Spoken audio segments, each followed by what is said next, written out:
আসসালামু আলাইকুম ওয়া রাহমাতুল্লাহ। প্রিয় এসএসসি শিক্ষার্থী, আজকে আমি তোমাদের দিনাজপুর বোর্ড 2023 সালের সাফিক্স এন্ড প্রিফিক্স এই প্রশ্নটি নিয়ে কথা বলবো। আর এখানে আমি তোমাদের বলার চেষ্টা করব যে কিভাবে করে আসলে সাফিক্স চেঞ্জ হয়, কোন রুলসগুলি জানলে তোমরা খুব সহজে এটা করতে পারবে। এই সার্বিক বিষয় নিয়ে আজকে আমি ইনশাআল্লাহ কথা বলবো। তো দেখি নি কি বলছে। Complete the text adding prefixes, suffixes or both with the root words given in the parentheses. বলা হচ্ছে এই টেক্সটটা আমাদের পূরণ করতে বলা হয়েছে অ্যাডিং প্রিফিক্সেস, প্রিফিক্স যুক্ত করে সাফিক্স যুক্ত করে আর both with the root words অথবা উভয়টাই, দ্যাট মিন্স প্রিফিক্স এবং সাফিক্স দুটোই যুক্ত করে কিসের সাথে, ওয়ার্ডস রুট ওয়ার্ডস মূল শব্দের সাথে ইন দ্য প্যারেন্থেসিস, অর্থাৎ এই যে ব্র্যাকেটে যে শব্দগুলো দেওয়া আছে এই শব্দগুলোর সাথে সেটা প্রিফিক্স যুক্ত হতে পারে। প্রিফিক্স মানে হচ্ছে উপসর্গ, সাফিক্স মানে হচ্ছে প্রত্যয়, পরে যুক্ত হতে পারে অথবা আগে ও পরে দুটোই যুক্ত হতে পারে। কিভাবে যুক্ত হয়, কেনই বা হয়, সেই বিষয়গুলো বিস্তারিত বলবো। চলো শুরু করি। The purpose of dash. প্রিয় শিক্ষার্থী, আমরা জানি প্রিপোজিশন পরে নাউন হয়, তাই এডুকেট মানে শিক্ষা দেওয়া, তাহলে এর নাউন কি হবে, এডুকেশন। তাহলে এখানে হয়ে যাবে এডুকেশন।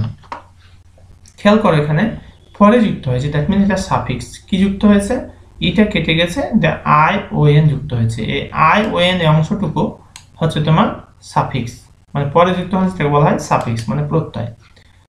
তাহলে কি শিখলাম, প্রিপোজিশনের পরে নাউন বসে অথবা ভার্ব ওয়ানের সাথে আইএনজি যুক্ত হয়। তো এখানে নাউন নিয়ে আসবো আমরা। দ্য পারপাস অফ এডুকেশন, শিক্ষার উদ্দেশ্য, is to make a man fully. দেখো এখানে ফুললি শব্দটা হচ্ছে অ্যাডভার্ব। অ্যাডভার্বের পরে গ্যাপ থাকলে সেখানে অ্যাডজেক্টিভ বসে, অথবা অ্যাডভার্বও হতে পারে। তার মানে এখানে আমরা বসাবো ইকুইপড। আছে ইকুইপ, কিন্তু হয়ে যাবে ইকুইপ। ভার্বের 3 নম্বর ফর্ম পাস্ট পার্টিসিপল হিসেবে অ্যাডজেক্টিভের কাজ করে। তাহলে এখানে আমরা কি বসাবো, equipped.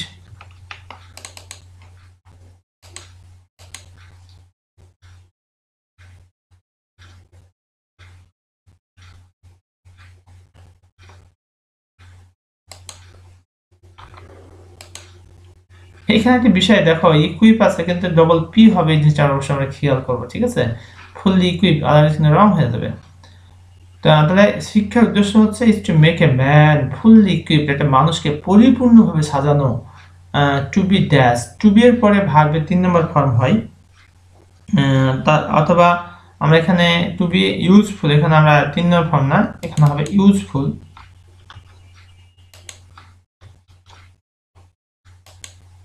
Useful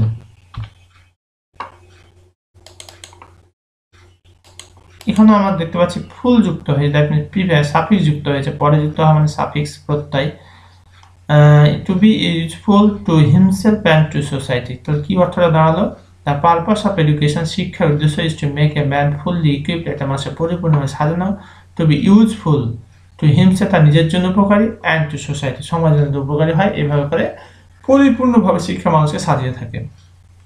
dash educated person. প্রিয় শিক্ষার্থী খেয়াল করো, এখানে এডুকেটেড শব্দটা হচ্ছে অ্যাডজেক্টিভ, অ্যাডজেক্টিভের আগে গ্যাপ থাকলে সেখানে অ্যাডভার্ব বসে, এখানে ট্রুলি হয়ে যাবে শব্দটা। এখানে কি হবে, ট্রুলি। ট্রুলি এখানে এটা কেটে যাবে, দেলা যুক্ত হবে। এই ট্রুলি এডুকেটেড পারসন, সত্যিকার অর্থে একজন সত্যবাদী শিক্ষিত মানুষ, শুড বি সেলফ রিলিয়ান্ট, আত্মনির্ভরশীল, with regard to his dash needs. এখানে নিডস শব্দটা হচ্ছে নাউন, নাউনের আগা থেকে গ্যাপ আছে, তার মানে এখানে একটা অ্যাডজেক্টিভ বসাতে হবে। এখানে আমরা বলবো পার্সোনাল। আছে পার্সন, এই শব্দটি নাউন, কিন্তু এখানে হয়ে যাবে অ্যাডজেক্টিভ। কেন হবে, এরপরে নাউন দেওয়া আছে এই কারণে, personal.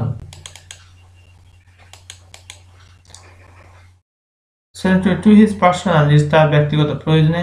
He should be well ম্যানার্ড, he should be well ম্যানার্ড, তার ভালো আচরণ থাকা দরকার। He should be well ম্যানার্ড। Thought আছে থটফুল হয়ে যাবে। তোমাদের প্রশ্ন হতে পারে কেন হবে, সেই উত্তরটা আমি দিচ্ছি, মনোযোগ সহকারে খেয়াল করো। থটফুল কেন হলো সেটা একটু বলি, খেয়াল করো। He should be well ম্যানার্ড, thoughtful, thing থেকে থট থেকে থটফুল হয়ে গেল। সিম্প্যাথি কেন হচ্ছে, যে কমা কমা দিয়ে একই ধরনের পার্টস স্পিচ হয়। তো এখানে দেখো সিম্প্যাথেটিক অ্যাডজেক্টিভ, এখানে এই থটফুলটা অ্যাডজেক্টিভ হবে, অর্থাৎ কমা কমা দিয়ে একই ধরনের পার্টস স্পিচ হয়। Thoughtful and sympathetic and cooperative, এখানে হচ্ছে অপারেটিভ, শব্দটা কোঅপারেটিভ হয়ে যাবে।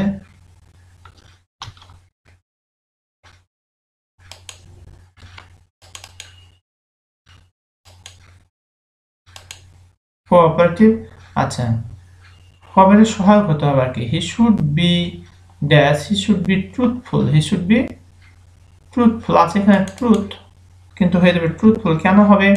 কমা কমা দিয়ে একই ধরনের পার্টস স্পিচ হয়।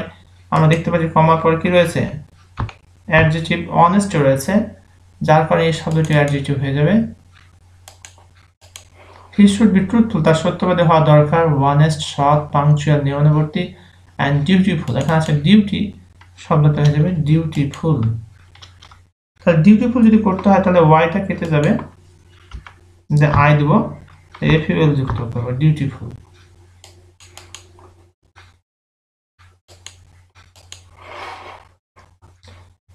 তাহলে হি শুড বি ট্রুথফুল, তার সত্যবাদী হওয়া দরকার, অনেস্ট সৎ, পাংচুয়াল নিয়মানুবর্তী, অ্যান্ড ডিউটিফুল কর্তব্যপরায়ণ। এবার দেখো খেয়াল করে প্রিয় শিক্ষার্থী, ইজটা হচ্ছে ভার্ব, আর বি ভার্বে আগে দিয়ে গ্যাপ থাকলে সেখানে কি বসে, সেখানে নাউন বসে, অর্থাৎ পাংচুয়াল আছে, পাংচুয়ালিটি হয়ে যাবে, কারণ যেহেতু সাবজেক্টের জায়গাতে বসে, অতএব সাবজেক্টের মান দিতে হবে। অ্যাডজেক্টিভ কখনো ই হয় না, সাবজেক্ট হয় না, পাংচুয়ালিটি।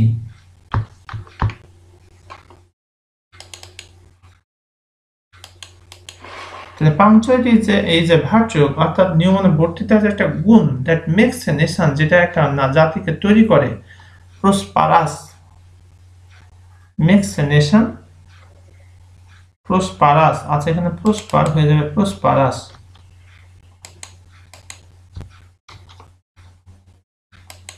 ওই ইউ যুক্ত হবে।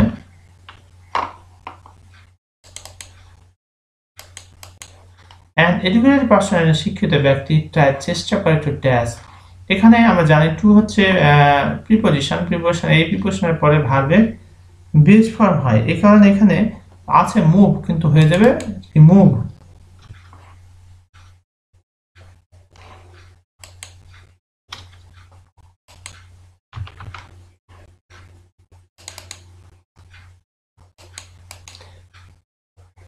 Remove the dash of his countryman, প্রিয় শিক্ষার্থী দেখো দাটা হচ্ছে আর্টিকেল, আর্টিকেলের পরে নাউন বসে, অর্থাৎ সাফার শব্দটার নাউন হচ্ছে এখানে সাফারিংস।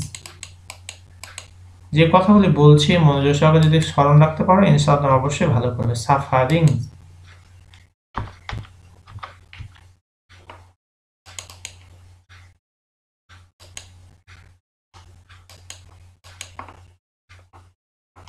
অফ হিজ কান্ট্রিম্যান, তাহলে কিছু দা হচ্ছে আর্টিকেল, আর্টিকেল পরে নাউন হবে, তাই এখানে সাফারটা হচ্ছে ভার্ব, এর নাউন হচ্ছে sufferings of his countryman. He also helps others, অন্যদেরকে সাহায্য করে, ইন অ্যাটেনিং সেলফ রিলিয়ান্স, সেলফ রিলিয়ান্ট আছে কিন্তু হয়ে যাবে শব্দটা সেলফ রিলিয়ান্স। প্রশ্ন হতে পারে কেন,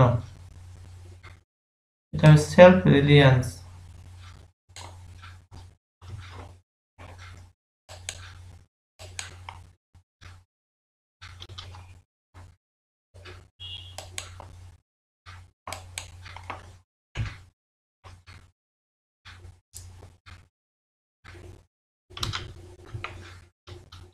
self-reliance,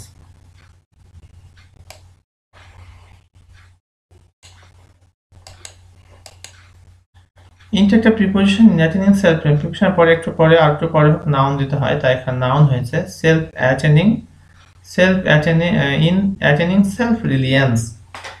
এই ছিল আমাদের দিনাজপুর বোর্ড 2023 সালের সাফিক্স অ্যান্ড প্রিফিক্সের উপরে প্রশ্নটি। আশা করি তোমরা বুঝতে পেরেছো। এরপর যদি কোথাও কোনো ঘাটতি হয় অবশ্যই কমেন্ট করে জানিয়ে দাও, ইনশাআল্লাহ I try my best to give you comment reply. এতক্ষণ পর্যন্ত সাথে থাকার জন্য অসংখ্য ধন্যবাদ। এখানে শেষ করছি। আসসালামু আলাইকুম ওয়া রাহমাতুল্লাহ।